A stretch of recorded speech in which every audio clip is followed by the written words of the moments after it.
What's happening out there? Welcome to the Man on the Moon world where we learn, explore, and inspire. Here at the Man on the Moon world, if it has a motor and goes fast, I'll probably talk about it.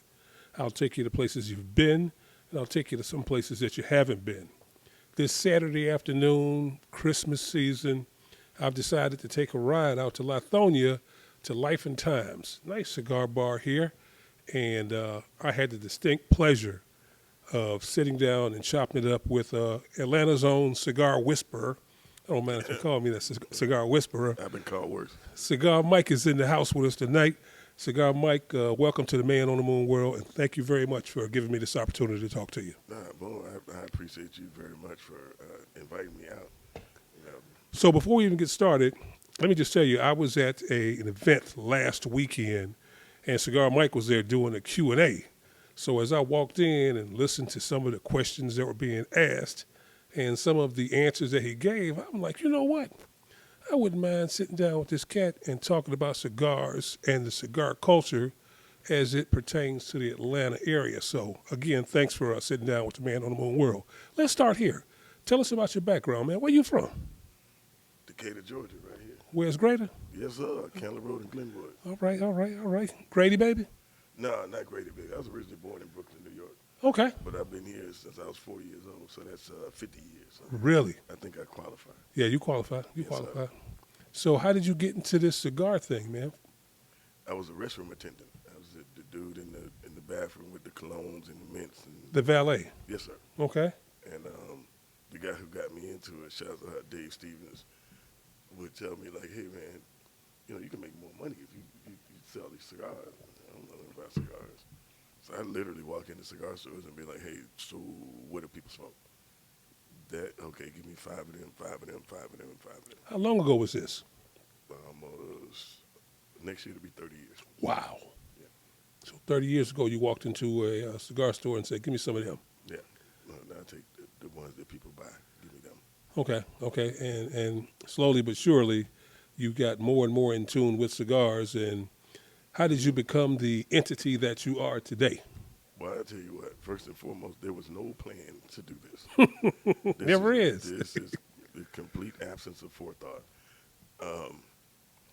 So I was just selling cigars. I wasn't even smoking them yet. And then once I started smoking them, I came up with this bright idea to sell the ones that I like. So that way, if I had left over, they were kind of free. Okay. So that was just the hustler mentality. And in doing that, I met so many great people who were sales reps. And at that time, there wasn't really a lot of interaction between the sales reps and the end buyers. They interacted mostly with, the store owner or the shop manager, whoever was here to, take care of the bills or whatever. And they would introduce me to these great people. So when I come in, they would talk to me, and I'm like, damn, man, this is my buddy right here. He really loves your product too. Or if there was an event, say you're a cigar rep, and people didn't really know enough about your six. People like, well, Mike, what do I need to smoke? Oh, well, that's too strong for you, but try that one right there, try that one. So I kind of Slowly worked your way into it. Yeah, and I was really trying to, the rep's my friend, you're my friend, I want you to get a good cigar, I want him to be able to sell cigars, so I just kind of helped out. And sometimes the store owners and managers, they get a lot of business in, they be like, Mike, go in here, man, I don't work here, man. But I mean, they're my friends, so I go in there and help people, try to put them in the right cigar for whatever that occasion was. So how did the legend Cigar Mike, or how did you get the nickname, and where'd that come from? Cedric Ward. I walked into a cigar shop down in McDonough, and I'm just, different side of the town. Just introduced, hey brother, how you doing? My name Mike. Hey Mike. Hey. And Cedric said, man, that's Cigar Mike, man. Ask that man anything about cigars, he gonna answer you. That's Cigar Mike, and we just kind of laughed it off. It just stuck. Well, a couple of weeks later, I'm on a completely different side of town. Cedric's not there. Apparently, somebody who was there was in the shop. And I'm again, hey, how you doing, brother? Mike. Hey, Mike. Hey, Cigar Mike. Okay. Yeah, that's where you wave, huh? Yeah, I mean, and I didn't start calling myself that for a couple of years. Okay. It was just, it wasn't really a real thing to me, I was just a guy that smoked cigars. But now it is. Yeah, yeah. I was in Highland Cigars one day sitting at the bar. Met a guy in there sitting at the bar like we do, talking, chopping Mm-hmm. it up. He's from Philly. I'm like, oh, okay, you're Philly. All right, cool. And one of my boys walked in and was like, hey, Mike, you got your thing this weekend, which he was talking about the Smokers Retreat. I said, yeah. I handed him a flyer. He said, man, you Cigar Mike? I said, man, yeah. He said, man, you should have said that, man. We know about you in Philly. And I'm like, how would you know about me in Philly? And apparently one of his guys had been in Atlanta and around and went to the Smokers Retreat. Somebody invited him out to the Smokers Retreat and introduced him to me. And of course we had cigars and buffet and all that. And hey, man, get you something to eat and, whatever. Just introducing people to my city like I do. And just the word started to spread. Like if you go to The legend was born. I guess so. So, what doors have your knowledge of cigars and all things cigar culture? What doors has that opened for you? Well, my entire ecosystem is cigars. My business manager, shout out Janelle Elsley, cigar smoker, my accountant, all the contractors and stuff that I know, everybody in my ecosystem smokes cigars. Okay. It all came from that. So Wow. So you've been in the Atlanta area your entire life, and this cigar thing you've embraced and it's embraced you. So let me ask you this. What are some of the crowning achievements of being Cigar Mike have you experienced over the years? difficult question, and I'm not a person that counts achievements. Highlights. Great highlights. I mean, I met some just fantastic people. I mean, it's like Lakeside. I've been on a fantastic A board fantastic voyage. for the last 30 years. Okay.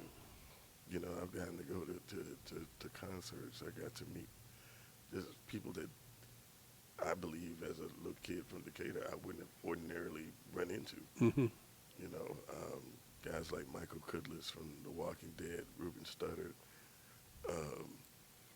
just a whole host of other people, Omar Dorsey, Anthony Mackie, and just, hanging out with people who just enjoy doing what I do. And each one of them respects me for doing what I do. Hey, what's up, Cigar Mike? Or, you got something going on? Or, and I support their endeavors as well. Okay. Whether it be a new television show that they're involved in or, just being an active participant, what I'm saying? Like Rodney Perry is a buddy of mine and, phenomenal comedian, also hosts improv and teaches improv. And if Rodney's somewhere doing the show, I'm like, bro, just post it on my page, so people see it, And people call me from around the country just to ask me, like, Mike, I'm in Houston, Texas. Where do I go smoke? Because I travel a lot with this business, so I have a lot of people call me just to ask me, like, well, where can I smoke? So for me, that's a great thing. That's an achievement for me.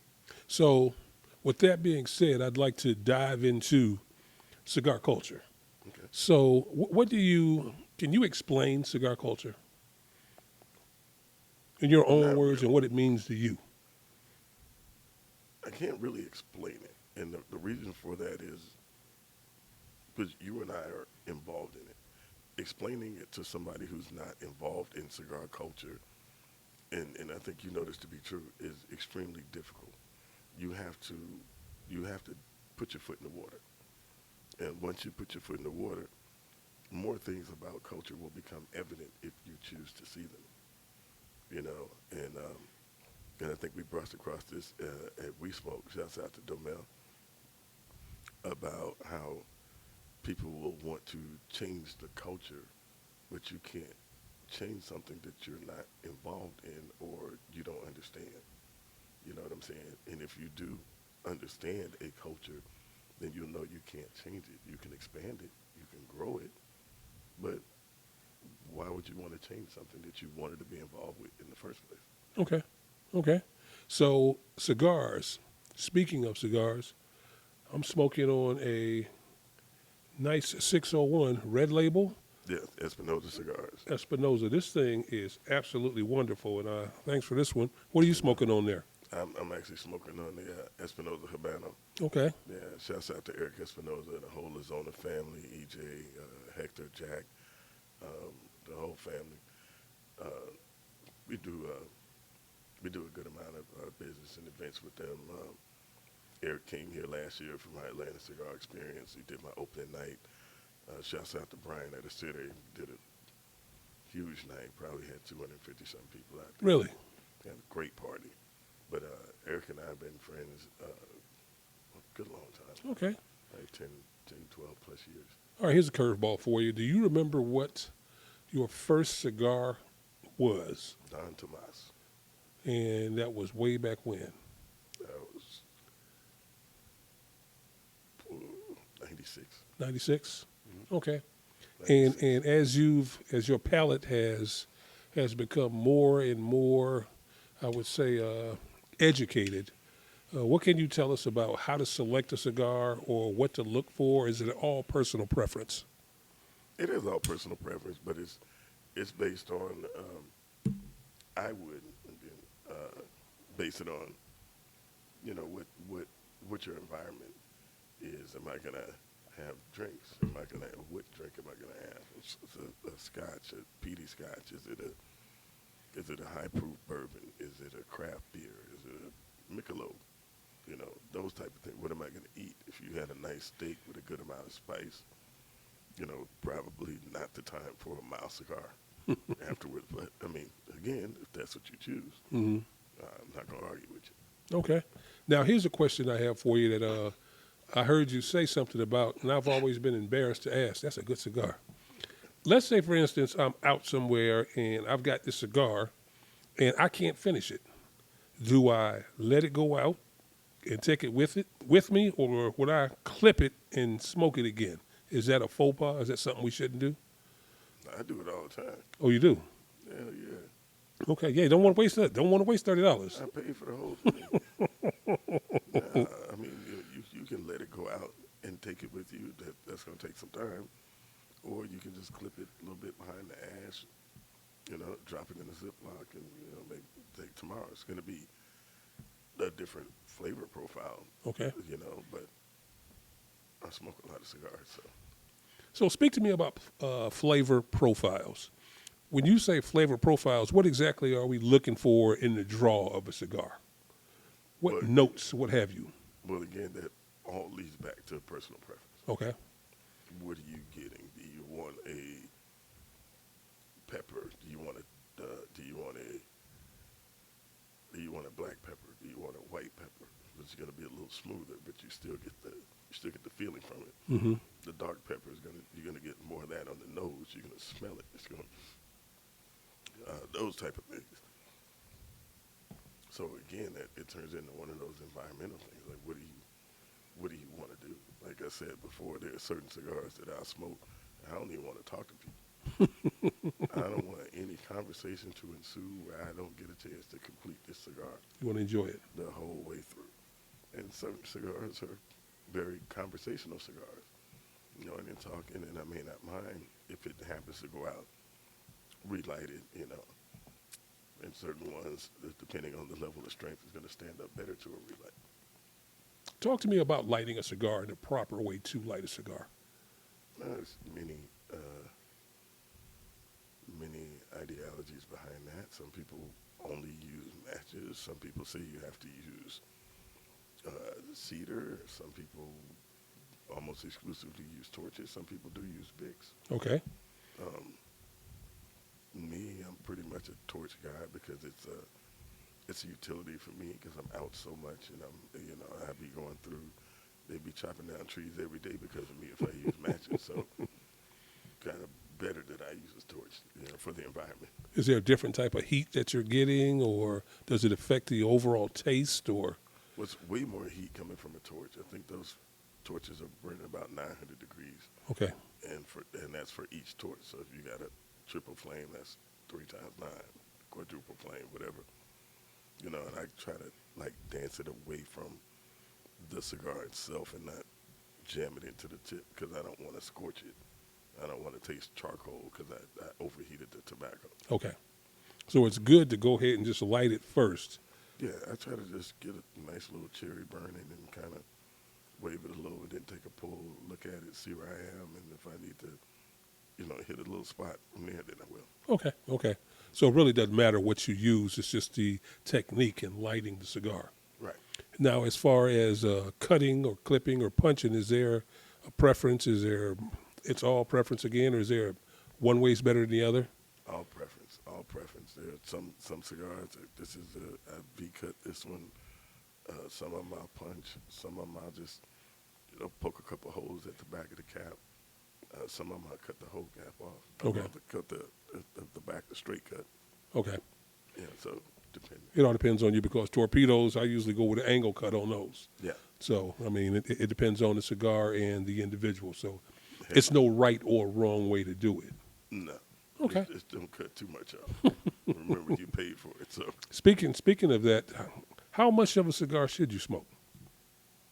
as much as you like. Stop smoking, but you don't like it no more. Is that right? If it gets too hot, you don't like it, put it down. If that third is going to change anyway. Right, because So- of the actual nicotine and flavor that's flowing up the cigar. The build up. I call it the sweet spot. I like that part. Some people I'm good. Down past the band. Oh yeah. Oh yeah. Burn my fingertips. I take a toothpick and put it in there. And, if it's good, I'm gonna smoke it all the way down. And I just smoke cigars until I don't enjoy it anymore. If I hit a spot and I'm like, no, I think I'm good. I just put it down. Interesting. Yeah, so there's no rule of thumb to that. It's just some people think like, oh, when you get to the band, you're supposed to stop. No. Not if you don't want to. Okay. Well, smoke it until it burn your hand. Yeah, I've done that before. Fingertips. You got cigar thumb. Yeah. Oh, so Mike, let me ask you this. If one is interested in gathering more information or becoming more knowledgeable as far as cigars go, how does one get that information? Is there a forum or something like that they can refer to? No, there are several forums that you can look up. I personally go to YouTube University as well. So anything that I don't have enough knowledge on, I'll look up and try to study from that standpoint. But you always have your local tobacconist. Okay. And attending events with your local tobacconist can help greatly because now when it comes to a particular cigar, let's just pick up Perdermo. They're having a Perdermo event and the rep is there. Well, now there's your direct information. That rep has been, to Nicaragua. He's seen the process from seed to box, and he can explain to you some things, not just about his cigar in particular, but about cigars in general that can kind of help fuel your journey as well. So if you're looking on the website or you're on Instagram, what have you, if there's a cigar event in your area and that particular, maker is there, Perdermo or whoever, Yeah. it's best to go and ask them the questions because, as you said, from seed to box. Seed to box. There's over 300 hands that touch that cigar before it ever reaches you. Wow. Those are the people you really want to talk to, and they can give you great information. Yeah, and I would suggest that, like, if you're a fan of whiskey, I would suggest a distillery tour. And there are companies, and if you talk to your local tobacconist, they do trips and tours to Nicaragua, Honduras. I know there are a couple in Nicaragua, Honduras, Dominican Republic. There are a few companies in Panama, Costa Rica. So if you're talking to your local tobacconist, then a lot of times they'll make those trips available to them, and you can go down and you can spend, 4 or 5 days with walking through the fields, tasting the different leaves, the different components of the cigar, the viso, the seco, the ligero, from the different regions. So now it's viso from Condega, Lajero from here. So, yeah, those opportunities are available. You just have to seek them out. How about the cigar factories or the cigar experience in Tampa? Is that something that you'd recommend? J.C. Newman. The J.C. Newman is like $15. I definitely recommend that. Okay. Yeah, that's one of the oldest, if it's not the oldest, it's the oldest still in operation cigar company in America. Really? Oh yeah. And that's down in Tampa, Yep. down Ybor City. Yep. Okay. Yeah. Shouts out to Amy, Greg down there. It's a great tour. It is a Well worth it. great tour, and you learn a lot about cigars. For those who didn't get any of your contact information earlier, how can one locate Cigar Mike? Cigar_Mike on Instagram. Mike Bennett parentheses Cigar Mike on Facebook, and coming in January, www.thecigarmikeexperience.com. Look for the website. It's on the horizon. That part. We have big fun on the website though. Cigar Mike, Man on the Moon World, Life and Time Cigar here in Lithonia. I'd like to say shouts out to you, Moon, because there are a lot of people with podcasts who your podcast is not directly related to cigars. Well, bikers smoke, though. Right. And people smoke, but it's more of a coming from an enthusiast perspective Exactly. and not so much as, hey, all the technical of cigars. And I appreciate that because those are the things that help us get this information out to the communities, people who may have thought that they couldn't approach a person like myself or couldn't walk into a cigar shop and ask a tobacconist for this information.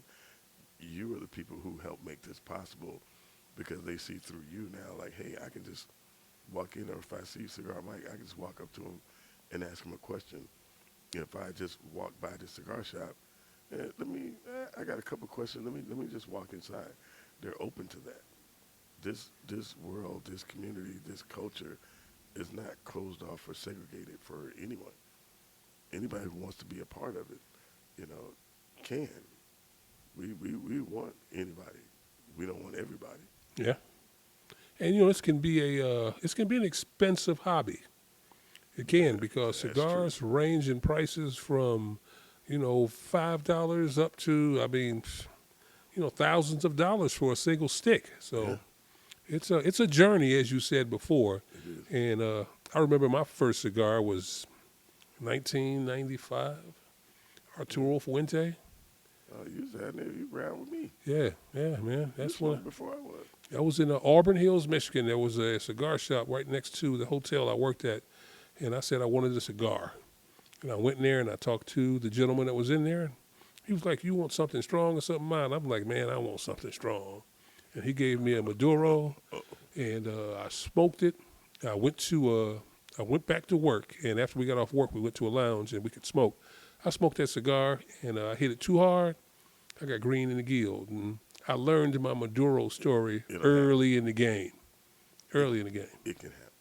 It can happen. It can happen to anyone. But it can happen with a Connecticut. It's more likely that it'll happen with a Connecticut than a Maduro. okay.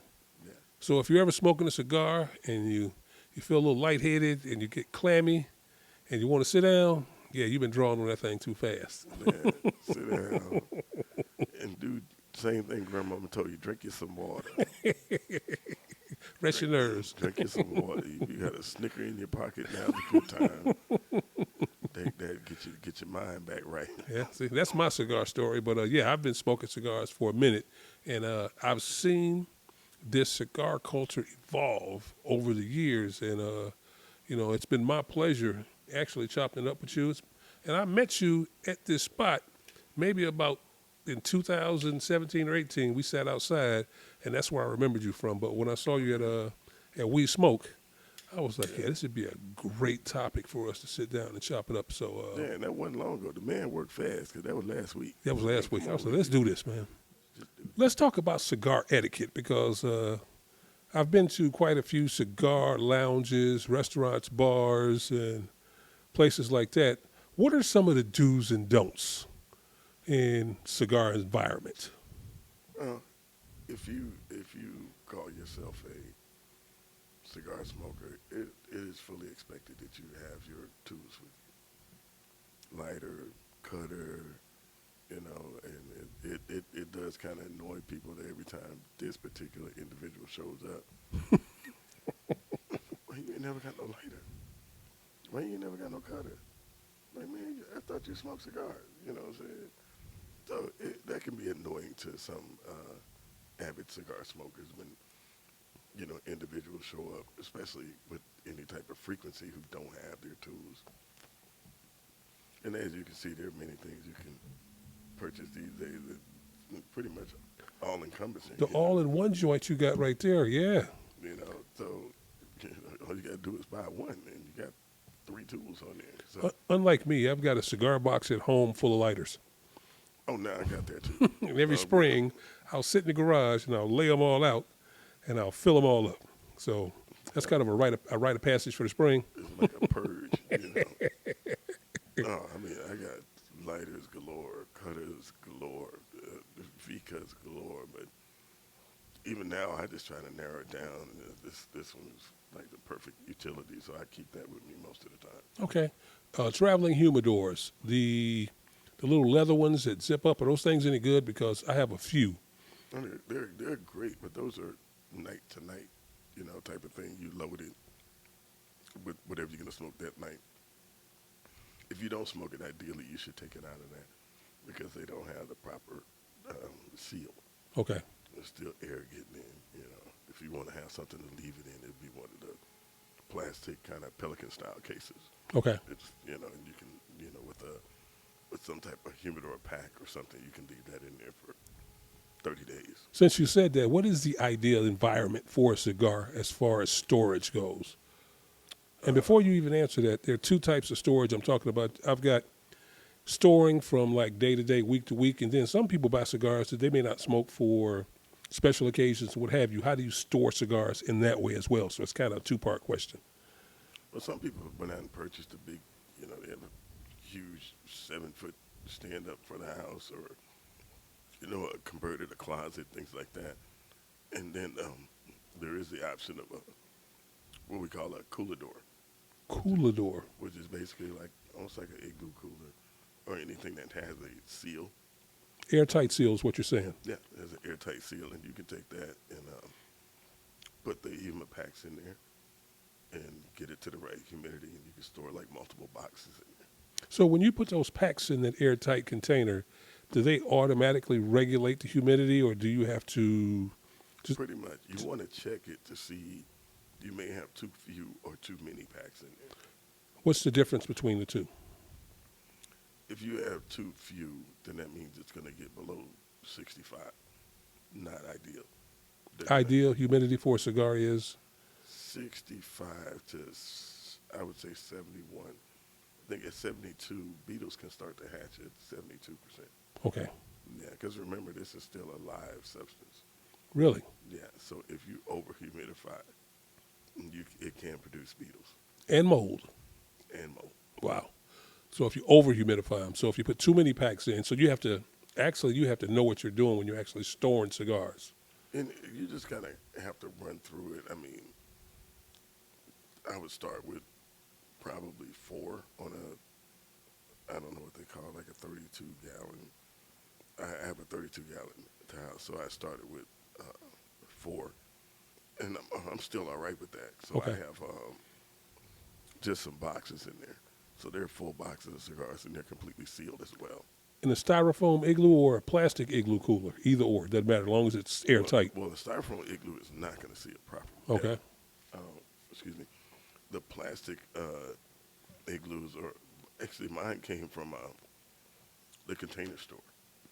I think I may have paid $30 or $40, something like that. And it has a seal. Excuse me. Pardon me. Mine came from the Container Store, and it has like 6 clamps, 2 on each long side and 1 on each short side. So it clamps down pretty good. Gives it an airtight seal. Airtight seal. 4 Bovitas in there, or 4 of those water packs, or what do we call those things anyway? There's humor packs. Okay. Various companies, Boost, Bovita, are the main two Okay. this year, especially when that size, because those packs are about this big. And when they turn hard, it's time to get another one. That's when they timed out. Okay, just so you folks out there know, if it gets hard, it's time to get another one. Yeah, And- and you can rehumidify those as well. Really? Yeah. What do you do? Put them in a bucket of water or something? No, you don't want to put them in a bucket of water, but you can put them in a Ziploc with other humidified packs, and they'll rehydrate themselves. Really? Yeah. There's one to grow on out there. Wow, I didn't know that. So, wow, that's how you properly store a cigar. Yeah. So, let's talk about cigar events and what do you have coming up in the near future? What's on your calendar? I'm closing out my year now, so Merry Christmas, by the way. I appreciate it. Merry Christmas, Happy Holidays, brother. Yeah, to everybody out there.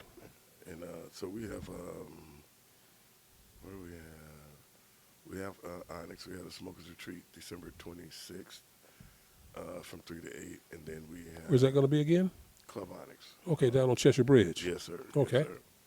And then New Year's Eve, traditionally, probably for the last 12, 15 years, I've been at Highland Cigars. Okay. So I'm at Highland Cigar Company. It's a free event, kind of like a family style setup. Like there's no cover charge. Some people come early and stay as long as they can. They leave. They'll go to church or they'll go to other events. Some people come specifically. They're going to be there through the New Year's. So where's Highland Cigars located? It's at 245 North Highland Avenue, over in the Emmett Park area, just off downtown. Okay. Okay. And it's the oldest cigar lounge. And when I say lounge, full bar, food, cigars, and as of 2026, it'll be 20 years old. Really? Yeah, it's the first cigar lounge in Atlanta. The culture's deep in there. Oh yeah, definitely. Okay. Anything coming up in 2026 we need to be made aware of? Too far out? Oh man, no. I've been working on 2026 for the last 5 months. So I should have told you to bring your calendar. I should have brought it. So 2026, the first thing I'm doing is I'll be in like January 8th through the 11th. I'll be in Miami hosting an event with the Southern Cigar Queens where they do their annual birthday party. So it's going to be a 4-day event all over the city of Miami. They'll be at the Wembley, at Cigar City. They'll be at Up in Smoke, all over the city. So you can go on SouthernCigarQueens.com and look forward to that. And then I have several staple events that I'm invited to host at. So for the past 5 years, 6 years, I've been at the Charleston Smoke. Shout out to Hollywood down in Charleston, South Carolina. I'm there every year. I'm at Houston Cigar Week. Shouts out to the whole squad there: Cerrone, Chrissy, Kevin Watkins. And there, I do several events a year at Taylor Smoke up in Charlotte, and they're about to open some franchise stores. So we're looking forward to doing Suffolk, Virginia, as well as Birmingham, Alabama with them. Last year we did San Antonio Cigar Fest. Shouts out to Sharon and her team. Hold on, before you go any further, let's take a step back, Ken. Talk to me about the evolution of cigar clubs. I mean, what's up with that, man? There's a lot of them. I mean, there are people in groups and cigar clubs, kind of like Corvette clubs, motorcycle clubs, what have you. Yeah. But there are cigar clubs out there, and they travel. Oh, yeah. I'm a part of GTG, which is probably one of the larger ones, the Good Time Gang. I think we have The Good Time Gang. GTG. We All have right. 72 chapters, 3 international chapters. Wow. Probably about 3,000 or so members. Really? Yeah. Now, do they all come together at one time, or? We try. That's Okay. a lot. We have our annual convention. It's Annual actually changing. convention. Yeah, which is changing this year. But the first year it was in Las Vegas. We love Vegas. Oh, we do. And the past 3 years it's been down in Tampa, Florida. Ooh, we during love the, Tampa, too. Ybor Festival. Ybor City, yeah. Yeah. But you have a lot of other groups at TCA, Texas Cigar Aficionados. You have, Chicago has a lot of groups. New York has a lot of groups. Um, and then you have some organizations. You have Barrel Burners, Bad Ash. There's just a lot of them out there. You have some that are strictly philanthropic, like CMOD, Cigar Men of Distinction. Shouts out to them. I was actually introduced to that group by Ruben Studdard, and it started out in Birmingham. They now have a chapter in Atlanta and Indianapolis, and all they do is give back. Which leads me to my next question. What are some great cigar cities to visit? Man, well, You've been mentioning them as we've been talking so Yeah. far, but we highlight a few and some great places to go. Tampa, of course, Miami, Atlanta's great. Again, shout out to Sharon. This is my first time going to San Antonio. The culture out there is amazing. Houston, amazing. Great times in Phoenix. Great times in Las Vegas, L.A. And the thing is that you have to appreciate the fact that they're all not the same. Hmm. And that's sometimes people get caught up in, well, they didn't have a lot of this or a lot of this or they didn't do this. But it's the same. Like when I'm hosting events, when I hosted LA Smoke, I didn't go to LA for an Atlanta time. I went to see, let's do what LA does. Let's do what Chicago does. Shouts out to Stoney. Chicago Cigar Week was up there last year, had an amazing time. Went to a lot of great venues and showcase some different products, boutique products and otherwise. So, Philly Cigar Week, John Armstrong and his team up there, provided a great time for us as well. DC, you have they have a festival up in DC. Shouts out to all those cats, Wood and KK Kirby, all those cats up there. So I went this year. I went to the Upstate Cigar Festival. The Upstate is considered the area between Greenville and Spartanburg, South Carolina. Had an amazing time. So talk about the ladies that are smoking cigars right now because, They're all over the place. wow, man, it's kind of like the motorcycle culture. There are ladies riding motorcycles longer, further than some guys, but in the cigar world as well, ladies are enjoying a good smoke as well. Yeah, they're smoking good, man. Yeah. No more Tatianas Man. they're smoking robust cigars, man. Yeah, man, they got Liga providers and Opus X's and all kind of stuff, man. Man, it's from when I started to where things are now, again, it's been a fantastic voyage because I see so many new people with a passion for cigars. They want to understand the leaf. They want to understand the culture. They want to understand everything there is about it. Talk to us about a cigar. Where does a cigar come from? What is the origin and how is the cigar made? Well, origins of tobacco. Let's get As a deep. part We of- can get the weeds with this. Well, as a part of rituals, origins of tobacco trace all the way back to Africa. Okay. And then they come up through the Native Americans, through Mayans, through, of course, Central and South America, but from peace pipes on. So tobacco as a smoking product has always been around in one form or another. Okay. To cigar smoking as opposed to hookah. Hookah is tobacco, but it's almost caramelized with flavors of one sort or another. Coming from more of as far as I know, coming from more of a Middle Eastern descent. And it is actually something that you take into your lungs. Really? Through your lungs. Like smoking a cigarette. Right. Whereas tobacco, we just pull it in. With cigars, we just pull it in and blow it back out. I'm not a hookah smoker, at all. But I understand hookahs from the perspective of business because as part of my business, I put together different things as far as if you want a hookah lounge, I can put it together for you. I don't necessarily have to agree with it for it to be a part of my business. So let's say, for instance, you're a cigar consultant as well, a Yes. business consultant. Yes. When it comes to opening up a business as far as cigars go, Yes. you can help out with that. Mhm. So give me a good cigar story. Good cigar story. Give me a cigar story, yeah, something that'll make the people smile. Good cigar story. Man, I got a bunch of good. I know you do. I It's know. hard to pick one. I've been smoking for 30 years. I know.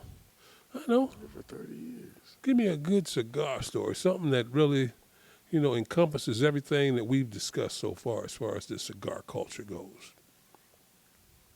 I mean, I maybe have scenarios. Like, again, I've been in some places and just looked up and like, how the hell did I get here? They came Was it the from- whiskey or was it the cigar? It was probably a combination. It was a combination. I do remember that. But just being in a situation where you're just sitting, maybe in not your hometown, and having a cigar and just talking with people, and then one person turns into 3 people, turns into 10 people, and the next thing you know, it's 5 o'clock in the morning.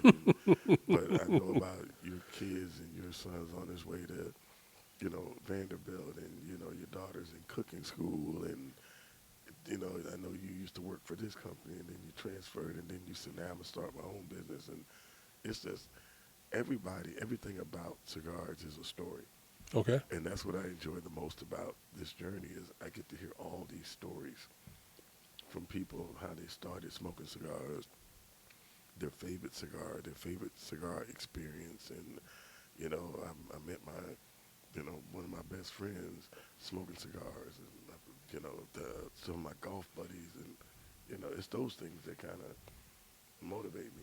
So it's the holiday season.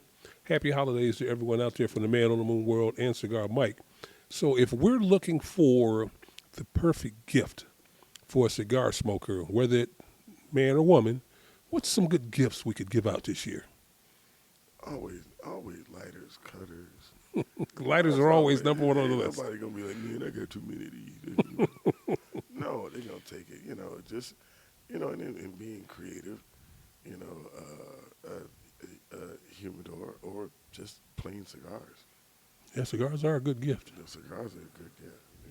The right cigars are a good gift. The right cigars. Yeah. Don't treat them like you would treat yourself. Yeah, That's the thing. Don't be giving me no stuff you wouldn't even smoke. Don't bring me no Black and Miles. That's just like booze. That dude that show up at the party with something that he don't drink and drink up all your shit. Yeah, don't do that. Don't do that. Don't do that.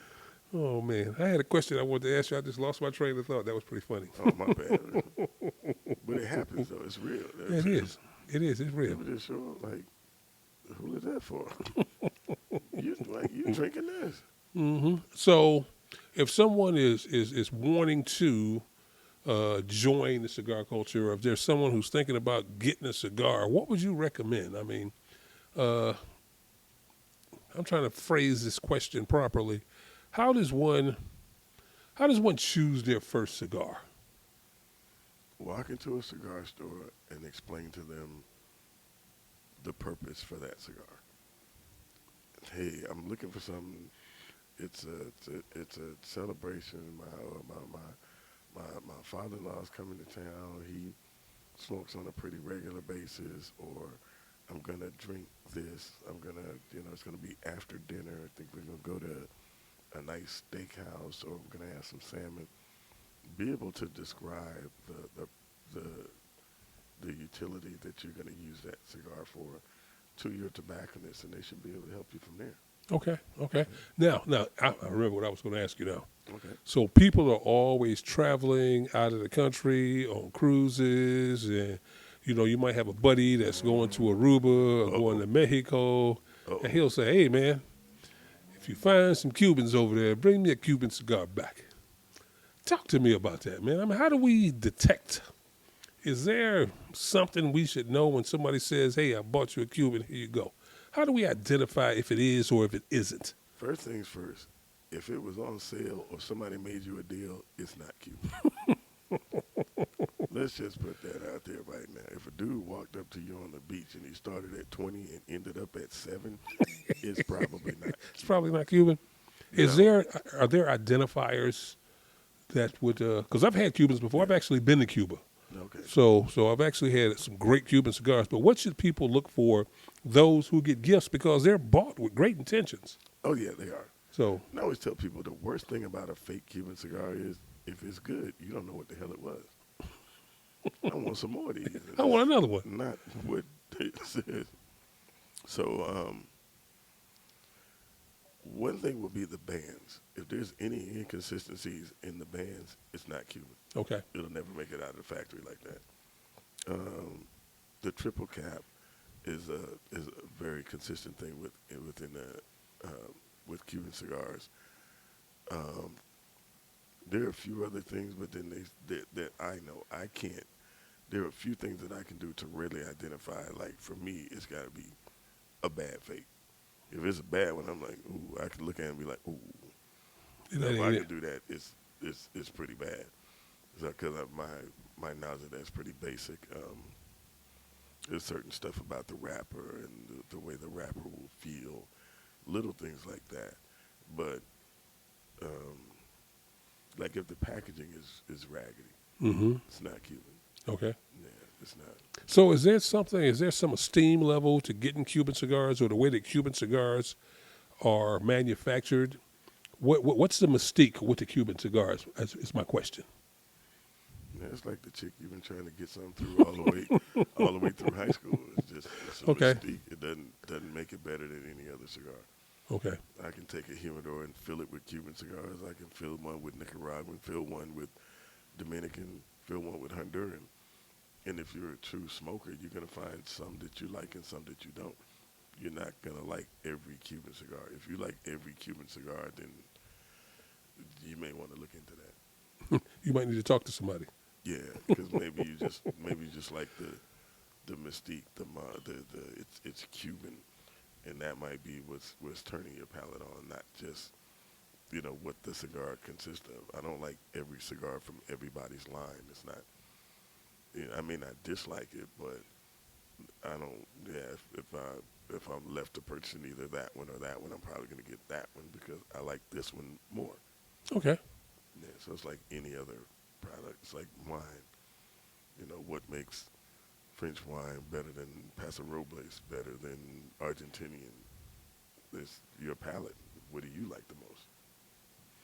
I am the man on the moon world. He is Cigar Mike. We're chopping it up at Life and Times here in Lithonia, Georgia. You know what? Again, it's the holiday season, and I just want to say Merry Christmas and a Happy New Year to everybody out there, and I'm sure he's got some holiday greetings for you as well. No, I do. I want to say happy holidays to everybody, and I also want to say that, on a more serious note, mental health is a real thing. So take the time out, reach out to somebody. Maybe you hadn't talked to them in a couple of months or talked to them in a couple of years. But life is lifing right now, and it's lifing real hard. So just take the time out, reach out to somebody just to say hello and how you doing. You know what I'm saying? And when you say how you doing, really mean it. How are you? So in this holiday season and in every season for the rest of your life, remember to just take those moments out because you never know what impact a phone call or a text message will have on that next person. Cigar Mike, man on the moon world, Life and Times in Lithonia. Happy holidays to you. We'll see you soon. Peace. Up, A-Town, down. We out.